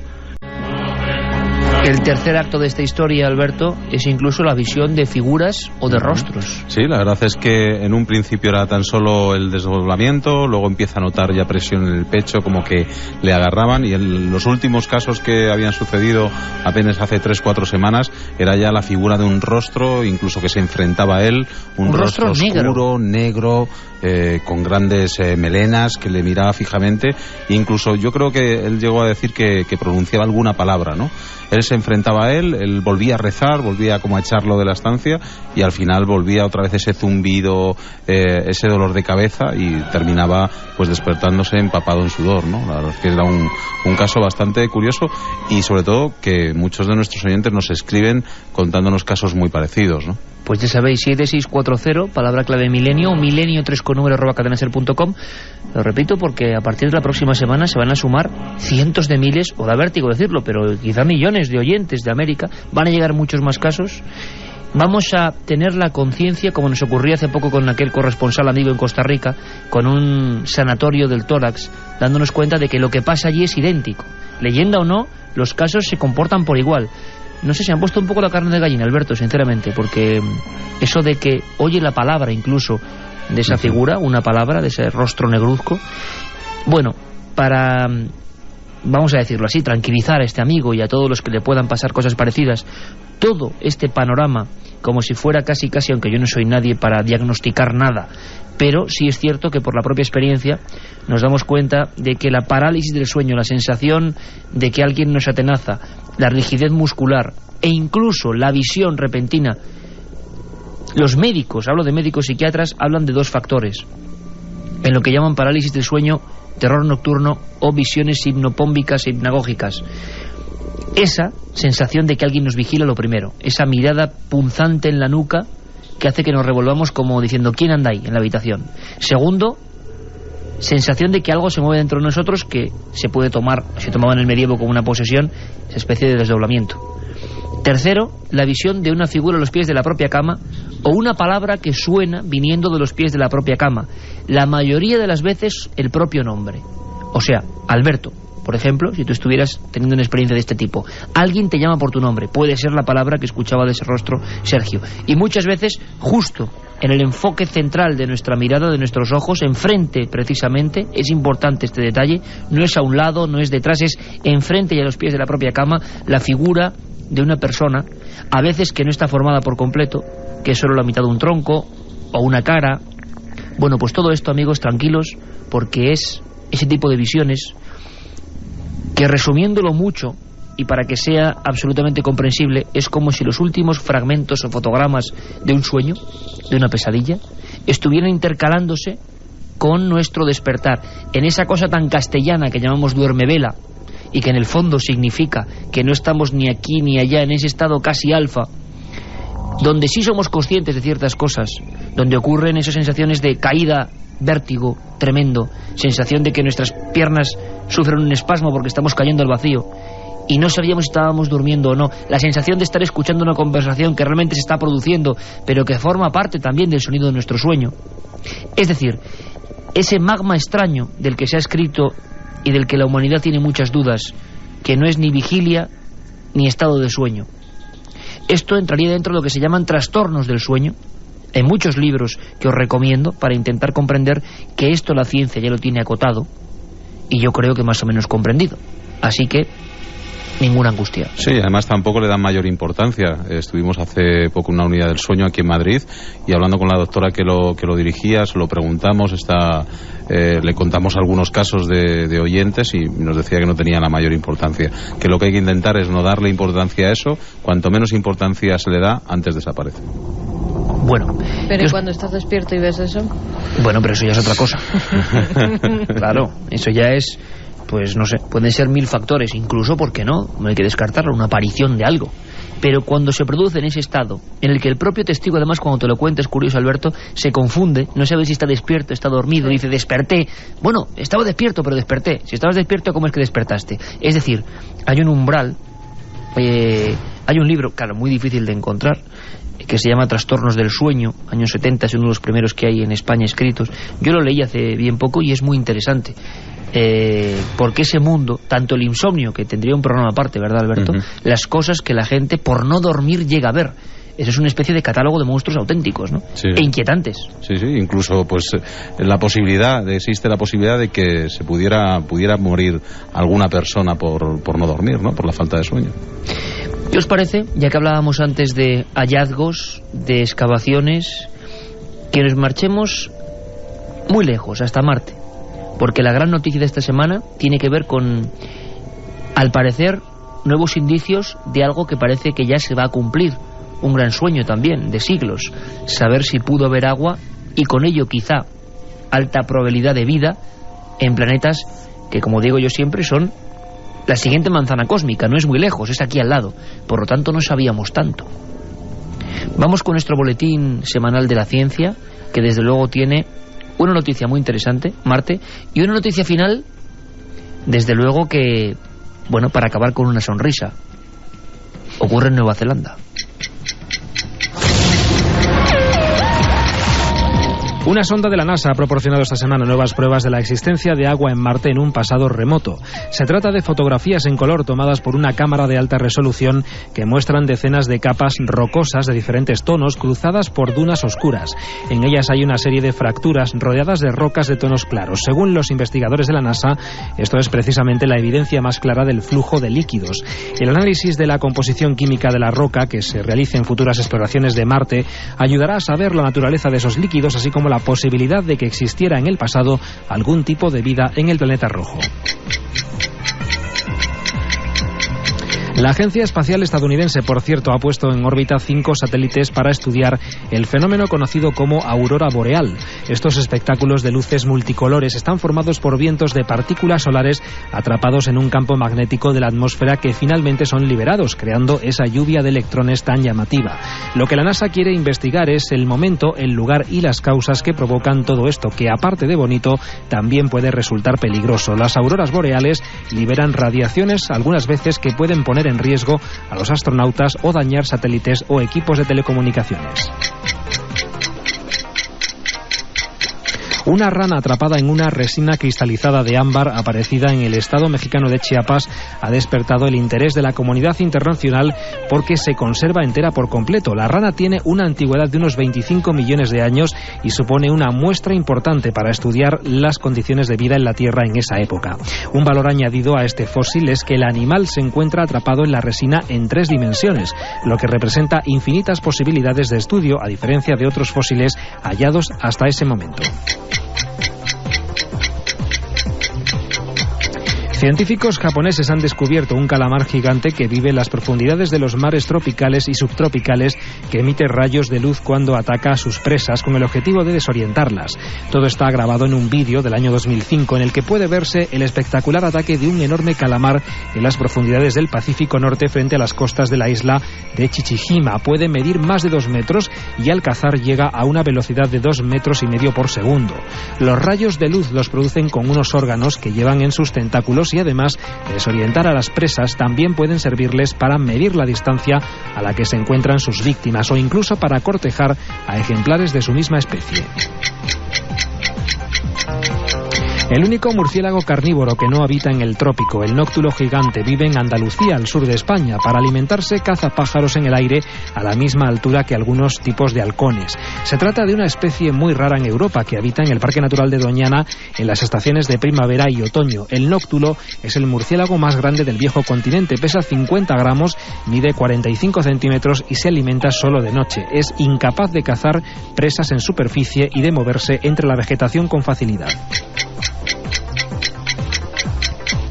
El propietario de la compañía Virgin, el empresario británico Richard Branson, ha ofrecido un premio de $25 millones a quien invente una fórmula para eliminar los gases del efecto invernadero de la atmósfera. Esa semana, por cierto, se han cumplido 2 años de la entrada en vigor del protocolo de Kioto. Los grupos ecologistas se han mostrado muy críticos con España, que sigue siendo, de los firmantes, el segundo país que más lo incumple. El gobierno, no obstante, se muestra esperanzado en que los datos de 2006 arrojen una reducción de emisiones después de los fuertes incrementos de los últimos años.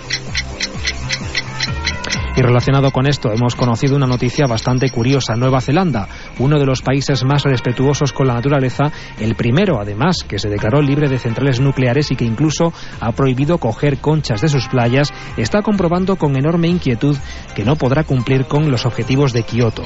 Esta vez, las emisiones de gases contaminantes no provienen de fábricas o industrias, sino de animales. Y es que Nueva Zelanda tiene una extensa cabaña de rumiantes, 41 millones de ovejas y 10 millones de vacas, todas ellas unidas a las cabras, ciervos y otros rumiantes salvajes, lanzan a la atmósfera con sus flatulencias el 40% de toda la contaminación del país. Debido a ello, va a ser prácticamente imposible que Nueva Zelanda cumpla con el protocolo de Kioto. Pues sirvan estas notas tan llenas de energía de Rainman que nos ponen Noel Calero para hablar de 2 noticias. Yo no sé cómo calificarlas. Macabras. No, humor negro podría ser.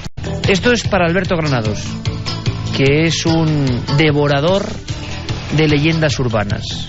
Creía que ibas a decir de chocolatina. También, hay que decirlo. La máquina que tenemos ahí en la SER en el pasillo sufre los embates de este gran genio de la comunicación, pero también es un devorador de Alberto, como ahora me está haciendo el signo de mi cantecutli, me está haciendo a través de la nave del misterio. Quiero decir que es un recopilador de leyendas urbanas magistral. Aquí tiene una que demuestra que la leyenda urbana era real. Porque Alberto y yo discutimos mucho. Él dice, bueno, esto es leyenda urbana. Yo digo, bueno, pero es que en algunos casos es verdad. Y él me discutía, esa famosa historia, porque está haciendo un libro, unas historias de leyendas urbanas. Dice, eso de la hamburguesa que se encontró la uña de rata, la muela de perro, el dedo humano. Bueno, yo digo, quizá haya pasado en alguna ocasión. Caramba, ha pasado. Pues el desagradable hallazgo se ha producido en la ciudad alemana de Main, cerca de Frankfurt. Un hombre, al irse a comer una barrita de chocolate, encontró justo en la mitad, cuando lo estaba partiendo, un pequeño trozo de dedo. Con premio venía la chocolatina. La policía cree que el resto humano pasó inadvertido porque la barra además tenía frutos secos y así era difícil distinguirlo, pese a que la punta del dedo tenía yema y uña incluidas. El descubridor del dedo acudió a las autoridades en estado de shock después de que un médico de la familia le confirmara la naturaleza de la sorpresa. En estos momentos los forenses están analizando la muestra y la policía se niega a decir cuál era la marca de la chocolatina. Claro, porque la segunda parte de la leyenda urbana sería el juicio de ese hombre contra la poderosa marca. Pero vamos, sí, y frutos secos y tan secos. Un dedo, una yema, y no de Santa Teresa precisamente, con uña incluida dentro de una chocolatina. Yo es que veo los teletipos y digo, bueno, esto es impresionante. Pero atención a la segunda noticia, que tiene que ver también con lo macabro. La Universidad Británica va a crear una carrera que es la dirección funeraria. Claro, que es que tiene que haber, pero claro... Después de comerte el dedo. Uno se queda impresionado diciendo, claro, ¿en qué estás, en qué tienes tú la carrera, el diploma, el título?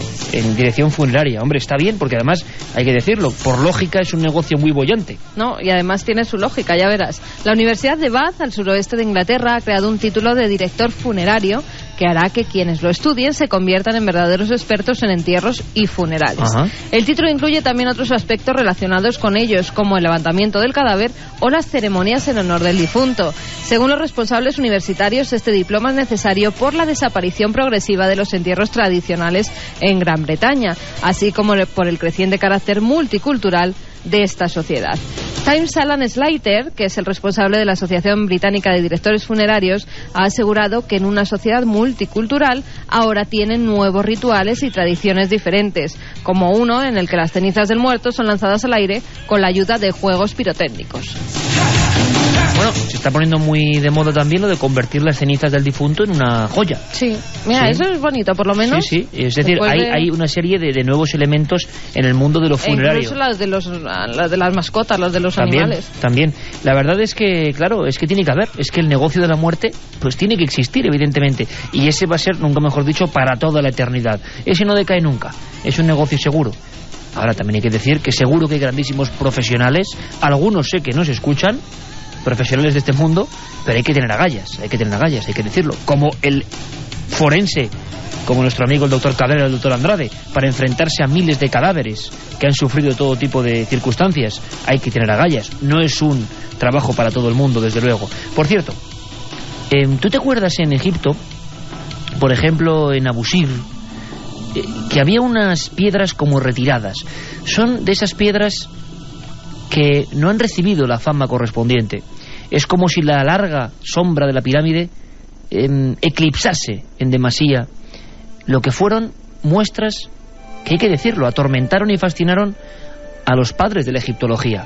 Porque está claro, las pirámides lo ensombrecen todo, pero algunas de estas pequeñas lascas de piedra, de durísima piedra, estaban recorridas como si fueran en algunos casos auténticos quesos de Gruyère, por orificios, por agujeros, por galerías, pero galerías perfectas, cilíndricas.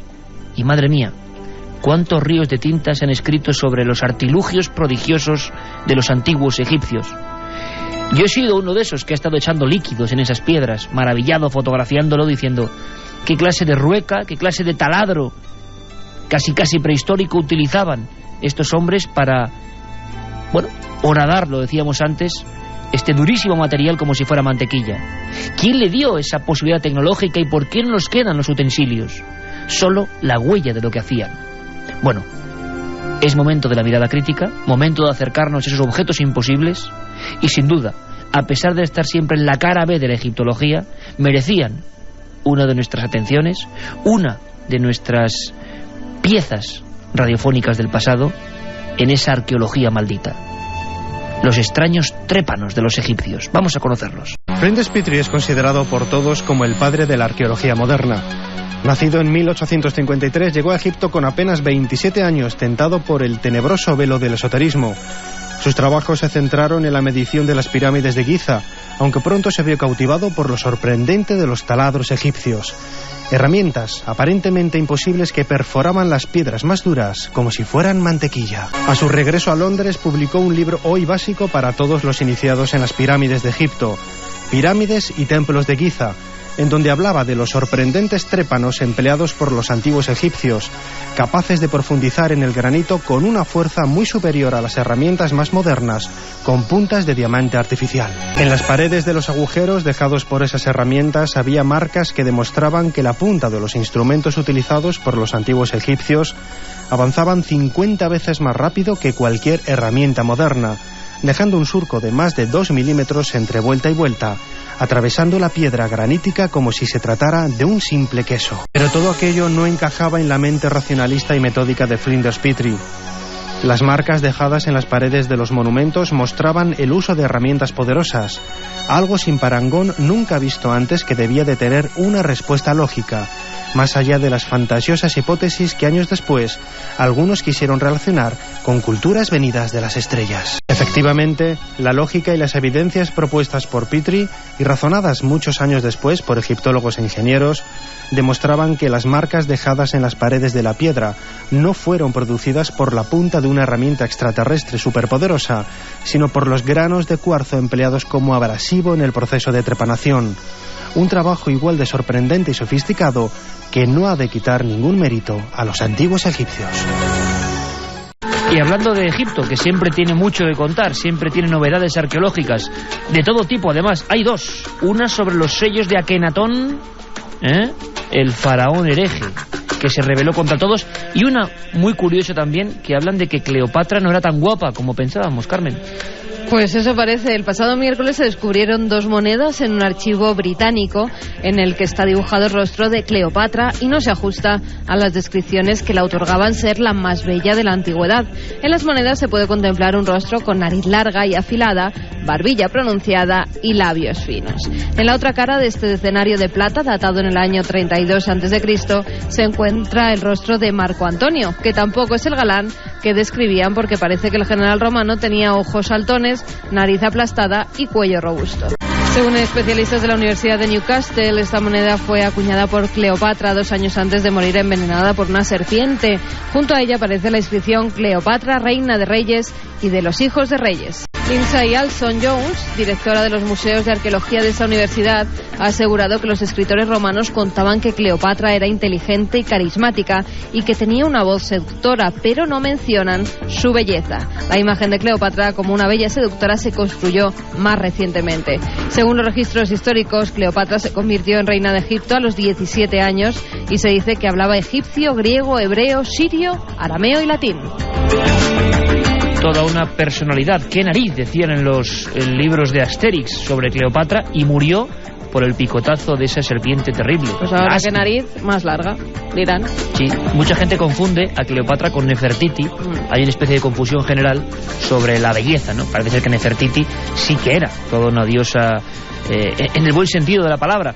Y por cierto, hablábamos del faraón hereje, el más enigmático de todos, el que cambió el rumbo de la historia, el que nunca se ha comprendido bien del todo y el que tenía además unas condiciones físicas realmente llamativas, con ese cráneo abombado, esas caderas, que incluso muchos pensaron, más de un historiador, que podía ser una mujer, una hermafrodita. Bueno, del pobre Akenatón se ha dicho de todo.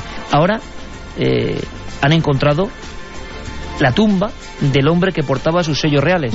Hace unos días una misión de arqueólogos holandeses hallaba en Saqqara la tumba del portador de los sellos reales en la época del faraón Akenatón, instaurador del monoteísmo que gobernó en Egipto entre 1539 y el año 1075 a.C. Según el Comité de Antigüedades Faraónicas, la tumba pertenece a una persona identificada como Vitae Maui. Las inscripciones en la tumba revelan que fue Uri, el hijo de Guay, quien contempló la construcción del sepulcro después de heredar el puesto de su padre. Entre los dibujos que decoran la tumba figura uno de varios monos mientras recogen dátiles de unas palmeras.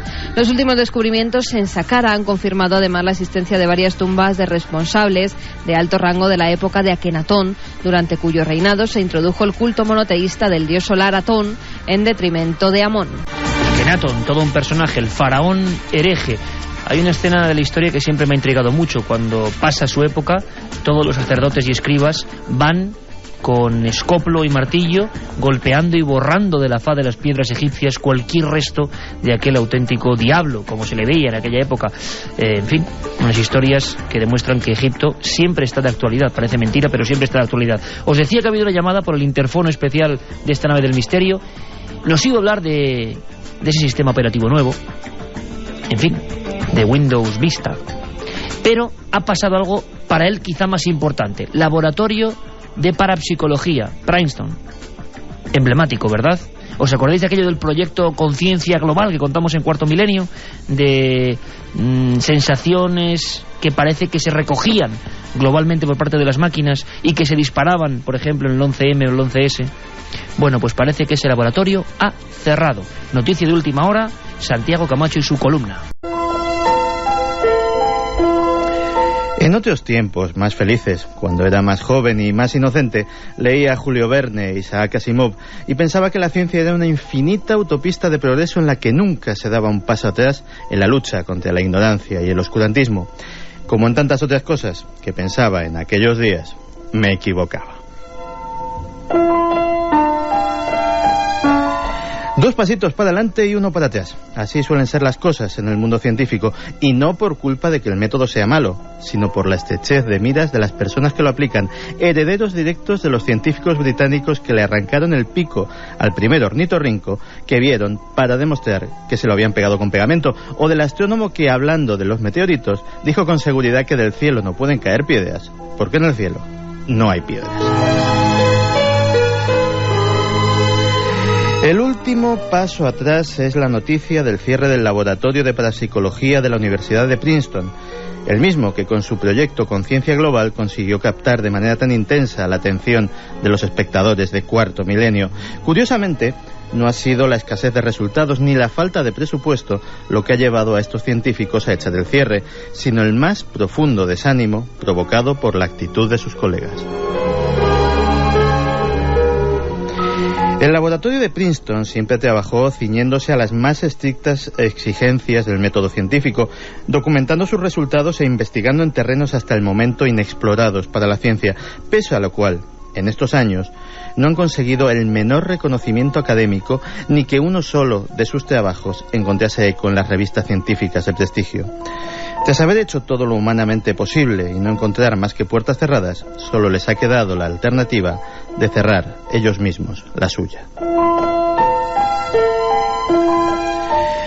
Con toda seguridad, algún menguado de entendederas estará ahora mismo celebrando este cierre como un paso adelante para el avance de lo que considera la buena ciencia.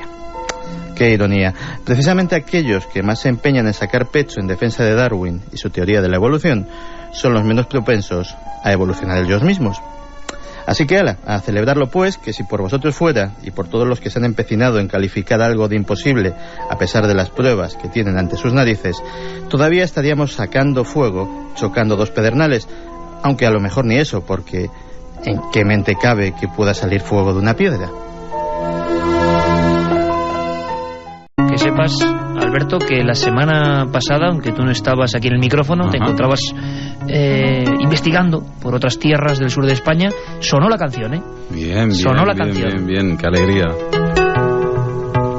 No eres el único positivo aquí, ¿eh? No, claro. Lo sé, vamos. Porque además mucha gente, si no, hubiera sentido como que le faltaba algo en su dosis semanal milenaria, ¿verdad?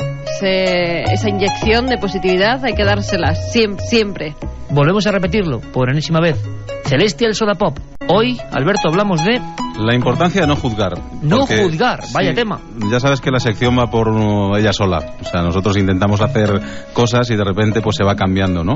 Y hace 2 semanas en esta sección hacíamos una comparación entre la vida y un tren y hablábamos de los diferentes vagones, de la manera que viajábamos en ese tren, y creo que gustó mucho ese símil. De hecho, recibimos varios mails de gente que le había gustado mucho y además dio mucho que pensar, y no quería perder la oportunidad de seguir reflexionando sobre el viaje de la vida y buscando en internet más cosas sobre viajes, sobre vida, sobre crecimiento. Bueno, pues la verdad es que me ha llegado una historia, sin yo quererlo, y relacionada con los trenes y relacionada con un andén de tren. Entonces me ha gustado tanto la historia que digo, vamos a contar esa historia y reflexionamos sobre lo que nos cuenta. La historia se llama algo así como En el andén de la vida. Y nos dice lo siguiente: cuando aquella tarde llegó a la vieja estación, le informaron que el tren en el que ella viajaría se retrasaría aproximadamente 1 hora. La elegante señora, un poco fastidiada, compró una revista, un paquete de galletas y una botella de agua para pasar el tiempo. Buscó un banco en el andén central y se sentó preparada para la espera. Mientras hojeaba su revista, un joven se sentó a su lado y comenzó a leer un diario. Sorprendida, la señora observó cómo aquel muchacho, sin decir una sola palabra, estiraba la mano, agarraba el paquete de galletas, lo abría y comenzaba a comerlas una a una, despreocupadamente. La mujer se molestó por esto, no quería ser grosera, pero tampoco dejar pasar aquella situación o hacer de cuenta que nada había pasado. Así que con un gesto exagerado, tomó el paquete y sacó una galleta, la exhibió frente al joven y se la comió mirándole fijamente a los ojos. Como respuesta, el joven tomó otra galleta y mirándola, la puso en su boca y sonrió. La señora, ya enojada, tomó una nueva galleta y con ostensibles señales de fastidio volvió a comer otra, manteniendo de nuevo la mirada en el muchacho. El diálogo de miradas y sonrisas continuó entre galleta y galleta. La señora cada vez más irritada y el muchacho cada vez más sonriente. Finalmente, la señora se dio cuenta de que en el paquete solo quedaba la última galleta. No podrá ser tan descarado, pensó, mientras miraba alternativamente al joven y al paquete de galletas. Con calma, el joven alargó la mano, tomó la última galleta y con mucha suavidad la partió exactamente por la mitad. Así, con un gesto amoroso, ofreció la mitad de la última galleta a su compañera de banco. «Gracias», dijo la mujer tomando con rudeza aquella mitad.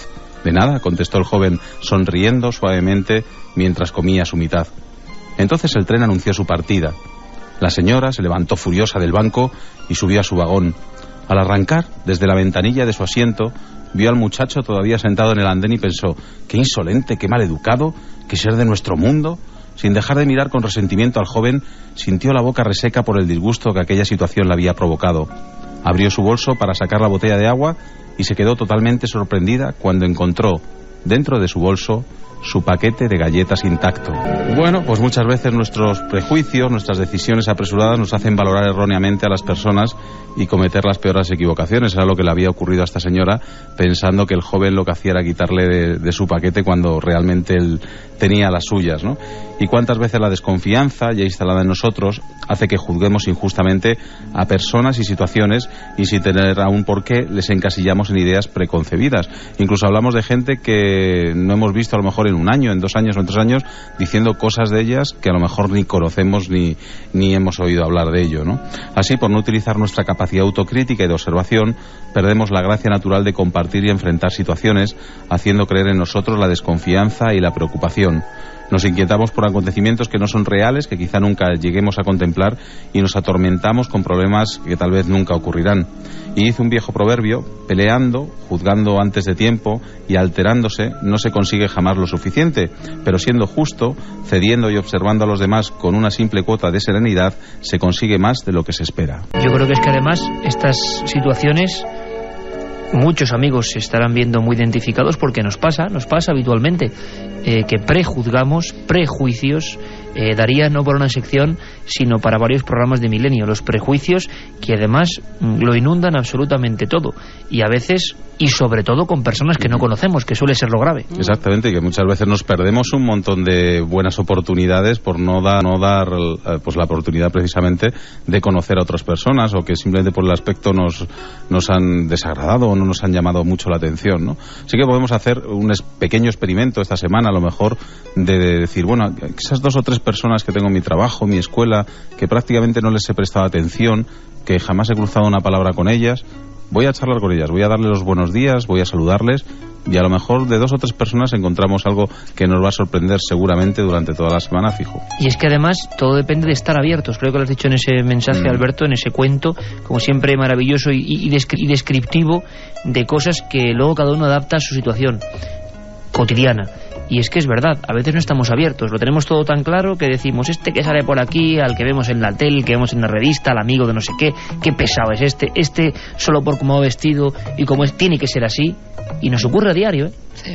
Nos ocurre a diario. La verdad es que sí, tenemos esa mala costumbre, la de juzgar antes de conocer. Incluso fíjate la desconfianza, ¿no? De a veces alguien que nos viene a ayudar, y siempre vamos más allá, siempre pensamos, bueno, si se está acercando a mí o me está ayudando, seguramente quiere algo, y nos algo volvemos, querrá, ¿no? Claro, sí, nos volvemos mucho más desconfiados por eso, ¿no? Y en algunos otros ambientes también, qué triste era cuando decían, algo habrá hecho, ¿no? A este le ha pasado esto, o le han encarcelado por esto, o ha ocurrido no sé qué, algo habrá hecho. En definitiva, uno de los peores pecados de la mente positiva que invaden nuestro mundo, aquello del prejuicio. Vamos a intentar ser un poco más humildes, que es que además no pasa nada, a estar abiertos, y como tú decías, Alberto, yo creo que los milenarios, ante todo, el espíritu profundo del milenario es ser explorador, estar dispuesto a confundirte, a equivocarte y también a acertar. Solamente lo puedes hacer cuando te das un poco, eres abierto, y sobre todo es que yo no me imagino gente, por ejemplo, que sienta de verdad este programa, en general, y que luego sea absolutamente brusco con la gente o siempre prejuzgando. Es que no me lo imagino. Yo cuando veo cosas como la de Palencia, veo al tipo de gente, cuando nos acercamos, cuando vemos los movimientos que está viendo por internet, tal, el tipo de gente que es, el tipo de gente que es, pues dices, es lógico, esa gente es la que tiene dentro de sí ese germen. No hace falta ser un santo para ejercer la mente positiva, porque ninguno somos santos, pero desde luego esforzándose un poquito, ¿verdad? Cuántas cosas podemos ganar en ese tesoro que es el más importante, que es el de la felicidad. Yo no sé qué pensarán los oyentes, pues sus mensajes como colofón. Mar nos dice, a mí siempre me enseñaron, conoce primero y juzga después. Bravo por esta sección. Besos.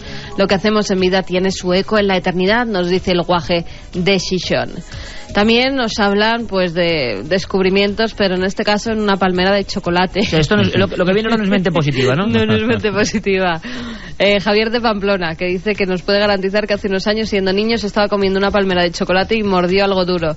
¿Cuál fue su sorpresa al hallar un diente, a mi parecer, de animal? que estaba dentro. Santo cielo. También mucha gente que tuvo y tiene insomnios y también esos sueños. Carmelo desde Cantabria nos dice: tuve insomnio y tenía alucinaciones, estaba despierto y era como un sueño. Otra amiga que nos dice que ella, con lo golosa que es y lo poco que come chocolate, que si hubiese comido la chocolatina con dedo y todo incluido. O sea que, Alberto, la leyenda urbana de este tipo de establecimientos de comida rápida, vamos a decir, marcas y demás, que de repente se montaba un gran guirigay porque se había encontrado algo dentro de la hamburguesa, que creíamos que era pura leyenda urbana de competencia entre marcas, ahí tienes, casos reales. No, si siempre la realidad supera la ficción, pero vamos, muy lejos.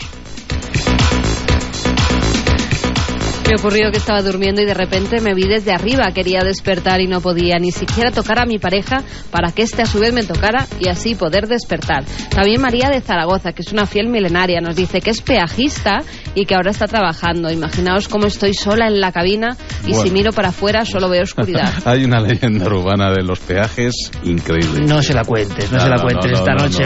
Hoy se libra, otro día se libra. Por cierto, que yo muchas veces lo he pensado.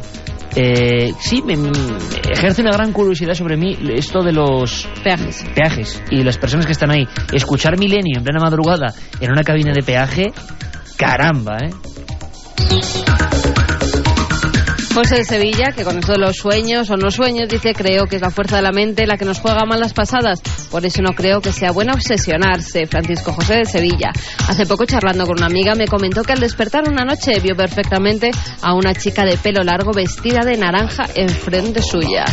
Nos vamos, el equipo de la Nave del Misterio radiofónica, con Noel Calero, don Alberto Granados. Sí, que la semana que viene os hablaré desde México DF.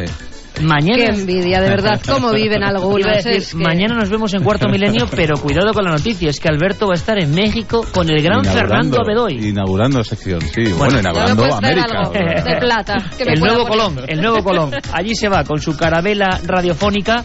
La próxima semana, lo repito, amigos, esta edición de los sábados para Colombia, Chile, Argentina, México, Miami y Los Ángeles en Estados Unidos. Un placer. Mañana un tema tan interesante como las criptas de huesos en Cuarto Milenio, la magia y sobre todo sucesos muy extraños en un colegio de Granada. Hasta mañana, compañeros.